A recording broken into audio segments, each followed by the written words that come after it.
In stories, what people say often shapes how we see things. You see it all the time. Someone you trust firmly endorses something, and suddenly, you believe the same idea.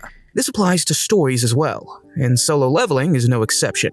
While fans praise it for its high-energy action, power progression, and animation, critics argue that it lacks depth, has no tension in fights, and features zero characterization. In this video, we'll analyze the most common criticisms of Solo Leveling, focusing on arguments from popular YouTube critic Explanation Point. We won't blindly defend Solo Leveling or unfairly bash it. Instead, we'll examine whether the criticism holds up. Does Solo Leveling deserve the backlash, or is the discourse missing the bigger picture? Let's start by examining Explanation Point's critique of Solo Leveling. In his video, he outlined several reasons why he believes the series falls short. Most of his claims can be summarized by a graphic in the video. He claims that Solo Leveling has zero characterization, no tension in fights, and the main character progresses too quickly. We'll try to steelman their claims and use excerpts from the video to flesh out their point. The idea that Sung Jin-woo lacks characterization appears exaggerated for comedic effect. That's another of my emotions gone. I don't even need to get angry to kill filth like you. Similar to other criticisms in the video. Stripping away the exaggeration, the core argument is Jin-woo becomes a static character after the double dungeon arc, making the story less engaging. This argument has some merit, as static characters do not change. But this sometimes overlooks how static characters can still drive compelling stories. A character doesn't necessarily need to change internally to be engaging. What matters is how they function within the story.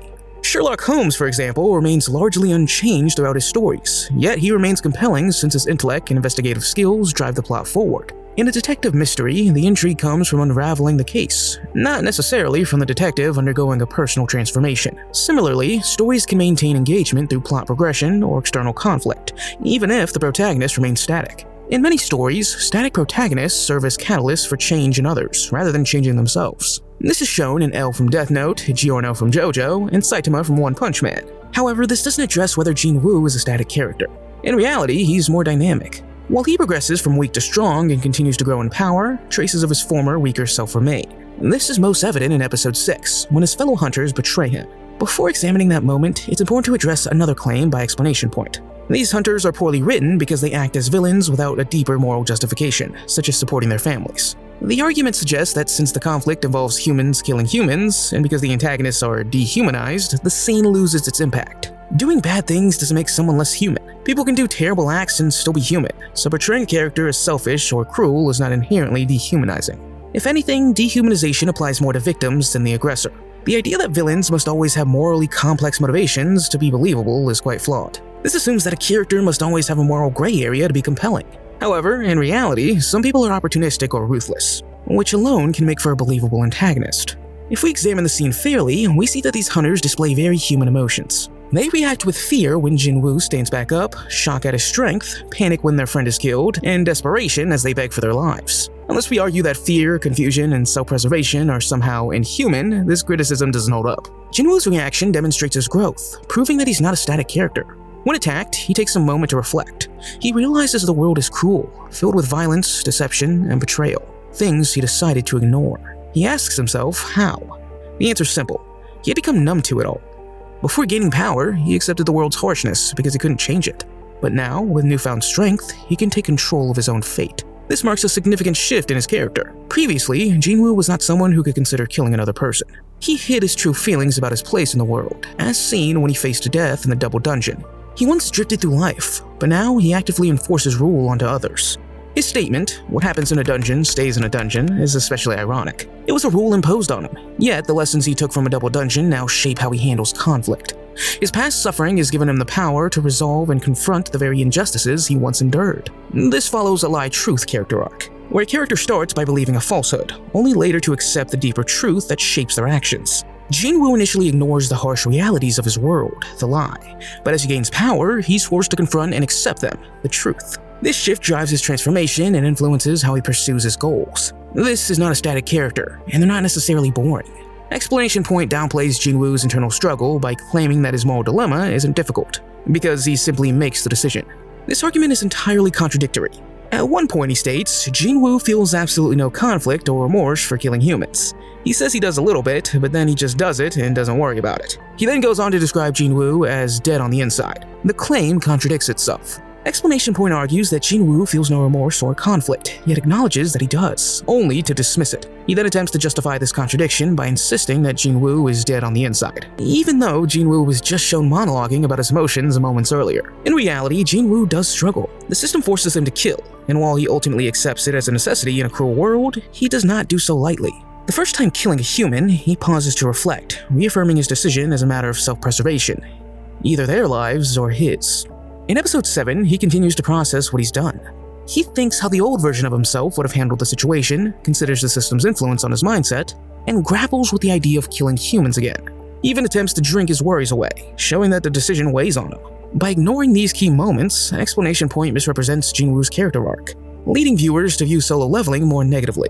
He even goes so far as to claim that Jin-Ho is merely a plot device. If a reviewer dismisses a character by calling them a plot device, it's worth being skeptical of their opinion on writing. Everything in a story functions as a plot device to some extent. They likely mean that Jin-Ho doesn't feel like a fully developed character, or lacks certain traits that make him compelling. Since those traits do exist, they rely on the negative connotation of the term plot device to make their argument sound more valid than it actually is. Let's move on to Explanation Point's next critique. The fights in solo leveling lack tension.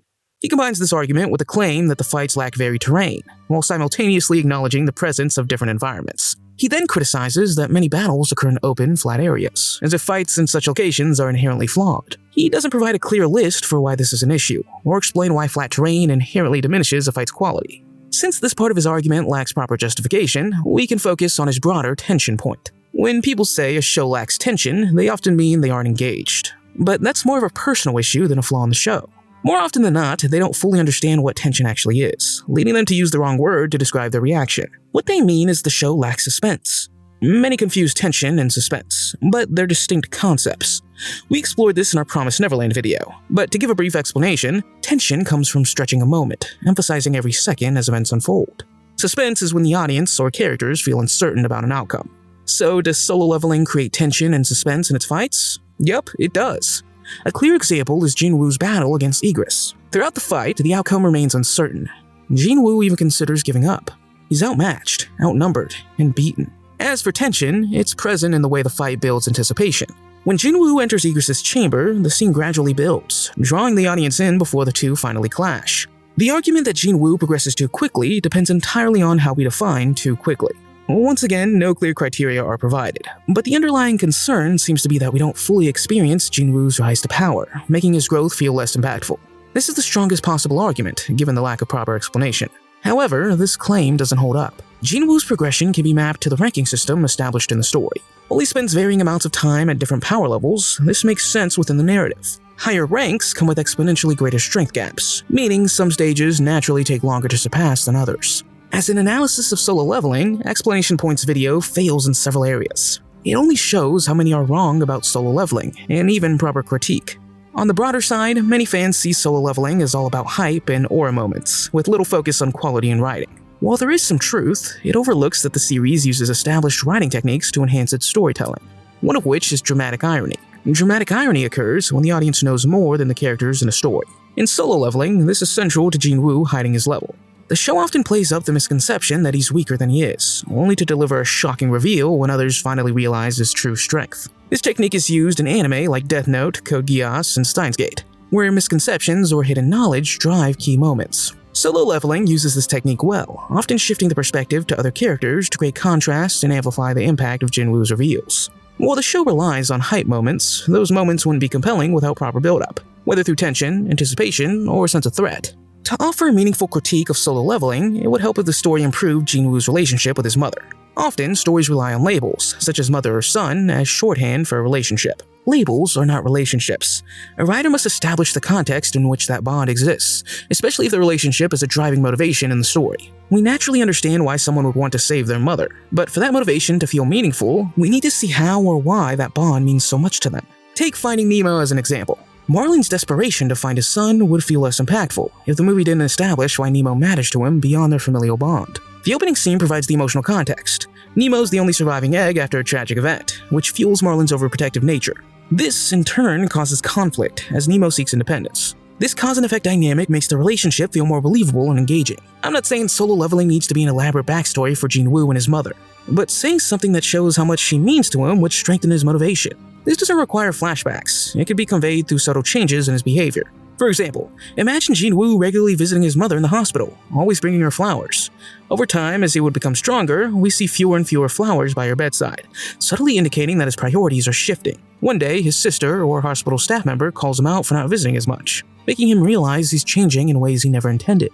This could lead him to vow to never lose sight of who he is, no matter how strong he gets. Alternatively, the story could take a darker approach. Overwhelmed by his newfound power and responsibilities, Jin-woo might tell his sister or hospital staff member, "My job's to pay the bills, not to be a babysitter." This would showcase how he's changing for the worse, only for someone like his sister to confront him and snap him out of it. Either approach would reinforce Jin-woo's growth, making his journey about more than just strength. It's about the kind of person he chooses to become, and how his actions shape those around him. His mother's return wouldn't just be a moment of relief. It would serve as a pivotal reflection for how far he's come, what he's endured for his family, and the weight of finally seeing her again.